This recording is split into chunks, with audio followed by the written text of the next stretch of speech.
এই দেখেন খুনি হাসিনা সন্তানী বাহিনী সন্ত্রাসী বাহিনী চাঁদাবাজি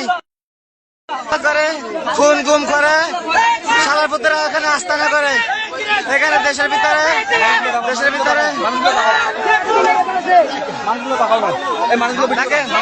দেখেন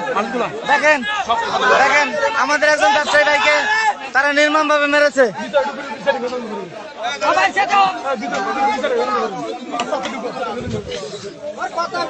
দেখেন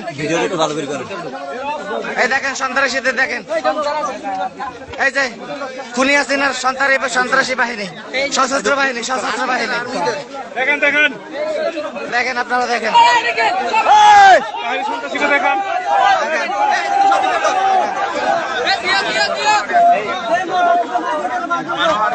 দেখেন এখানে ক্যাম্প করে এখানে আস্তানা করে বাঙালিদের উপরে নির্যাতন নিপীড়ন চালাচ্ছে, চাঁদাবাজি খুন গুম যাকে খুশি তাকে মারতেছে।